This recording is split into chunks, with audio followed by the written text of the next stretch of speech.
How's everything? Good? Time. What kind of coffees do you enjoy? I love complex coffees. I think it's such an exciting experience when you can taste many flavors from coffee. Another reason I love complex coffee is that I believe these coffees can be expressed in many different ways, depending on roasting, brew recipes, or even pouring technique by itself. This opens up endless possibilities for explorations and challenges us to rethink about the key factors in brewing coffee. The coffee that I have here today is the one that made me take on these challenges. It's an anaerobic natural geisha from Jensen, Lot 426 in Panama. When I first tasted this coffee, I was amazed by the complex flavors of red and pink fruity notes. I found out this coffee went through 96-hour fermentations, where freshly harvested cherries are placed into oxygen-free tanks, flushed with nitrogen afterwards, creating amazingly complex and vibrant fruity flavor. And these red and pink fruity notes were beautifully complemented by pink florals, distinct to the geisha varietal. I couldn't wait to try this coffee with my friend, and we happened to brew this coffee with the exact same recipe. It was the same roast, same water, same temperature, grind size, dripper, almost everything that we can control. Well, I said almost because they tasted totally different. My brew was sweet and round expression, but my friend's brew was juicy and vibrant expression. That's when I realized I was overlooking an important factor in brewing. It was the pouring technique. That also made me realize I might have been overlooking other factors too. I really wanted to see the full potential of this coffee, so I had to revisit and experiment each of the key variables in detail. Before we move on, let's write down some tasting notes while I'm preparing the brews for you. And I'll tell you the tasting notes in the order of the score sheet.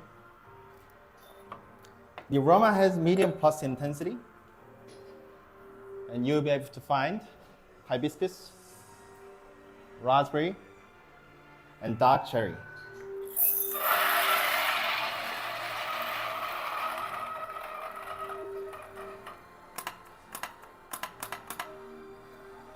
Flavor has medium plus intensity, so also has 3 stages. And when coffee is hot and warm, you will taste hibiscus, raspberry, and dark cherry.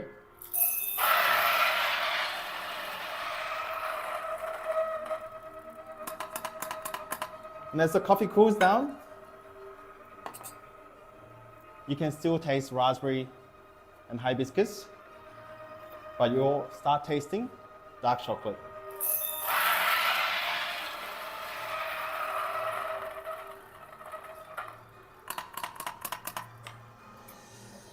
Aftertaste, it's medium plus and long lingering, and medium plus. When coffee is hot and warm, you'll enjoy the aftertaste of sweet dark cherry, and then it will transition to refined drying like hibiscus tea.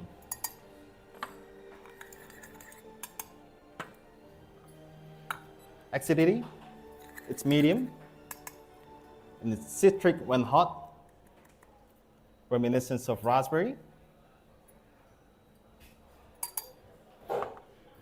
and becomes citric and malic like dark cherries.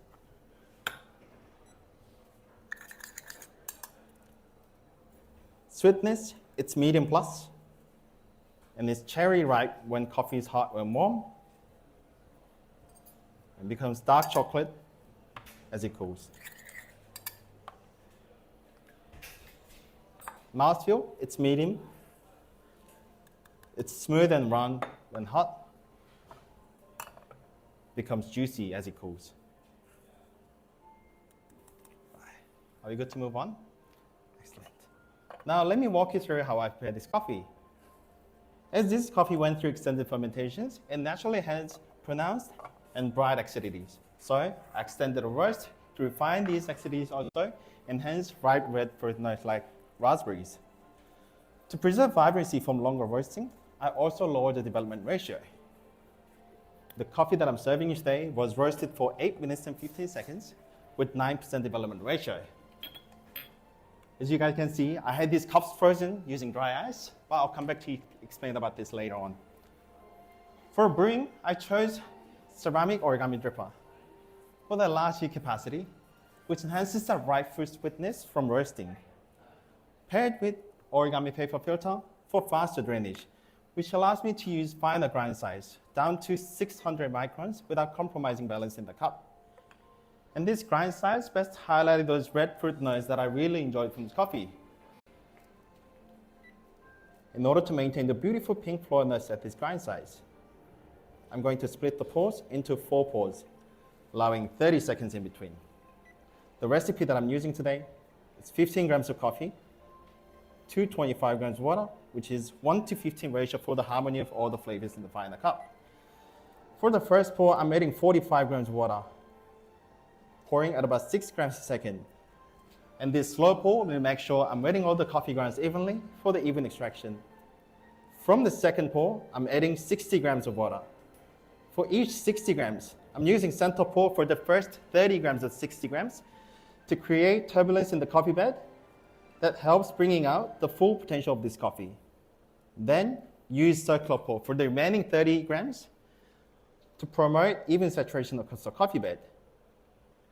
When I checked the TDS of the water during my prep time, it was reading as 95 ppm, which is a little bit higher than I usually brew with.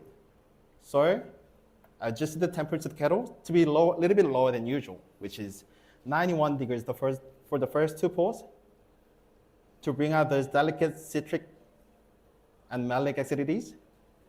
Then use 87 degrees for the last 2 pours for a smooth and round mouthfeel. In order to bring out the full potential of this coffee, I also focused on preserving aromatics as much as possible. For minimizing flavor loss before extraction, I ground the coffees fresh during my presentation and use lower RPM setting to reduce heat buildup while grinding. This not only preserves the delicate aromatics, but also enhances clarity by having more uniform grind size. For the post-extraction phase, as you guys saw, I chose to brew the coffee directly into these frozen cups to avoid any unnecessary aerations from decanting, and also rapidly chill the brew to retain those delicate aromatic compounds, which is also known as extract chilling.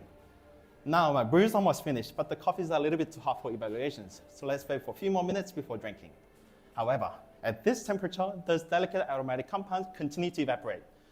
And after all these efforts been made to preserve them, I don't want that to happen. So I'm going to cover the cups with this lid with frozen bowl on the top to condense those aromatics back into the cup.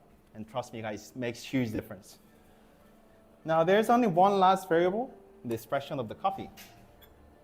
It's the drinking vessel. I chose these cups because of their shape and color. The narrow part of this cup will concentrate the aroma, allowing you to assess it more distinctly, as well as the flared rim will let the coffee flow into your mouth gently, improving sweetness and mouthfeel. Studies have shown that colors can also influence our perception of taste. So the pink color was chosen to accentuate the flavors of raspberry and dark cherry. Judges, when I serve you these coffees, please assess the aroma directly from the cup at least 3 times. And when you assess the aroma, please gently swirl 5 times before you assess it. And once you're done with assessment of aroma, please start drinking the coffee. I've learned so much from this coffee than I ever expected, and I control all the variables I can. However, I stand here knowing that I've done everything possible to let this coffee shine. And I really hope you guys enjoy this coffee as much as I did. And please begin your assessments once you're served.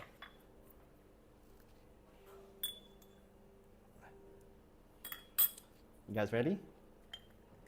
I can't wait for you to try this coffee.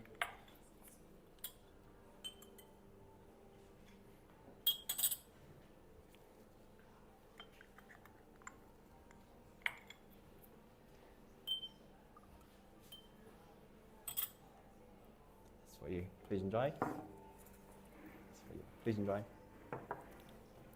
Thanks, Cal. Thank you.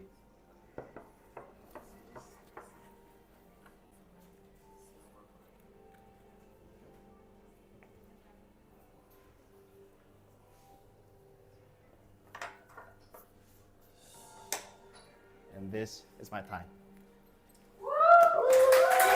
Jason from ONA Coffee. Can finally breathe, Jay. Yes, I can. Yes. How are you feeling? Oh, very good. I'm just happy that it's done now. Like I can just rest on my day offs. That's awesome. I love that. Training and practicing. Especially, I had to practice so much grabbing those lids because I was shaking too much. So tell me more about you dry ice the Cups. dry to freeze the cups. Yes. What's the concept behind it? It's like, I'm sure most people know what extract chilling is. It's pretty much doing the same thing as it is. It just makes more creamier. I don't more know. vibrant. I don't know about brewers. Like, so by rapidly chilling the brew, like making it cold, when the liquid drops into the cup, those aromatic compounds evaporate really quick because it's hot. But if you're chilling it straight away, you're gonna keep it into the cup. And what's this about? And also similar principle for those lids as well. It just prevents them from evaporating all the aromas. Yeah. Sorry. Did you have your concept first or the coffee first? I had my coffee first, yes. And then you came up with the concept. I mean, I started digging deeper into those coffees, and I came up with those concepts. Breathe. I'm not sorry. I'm used to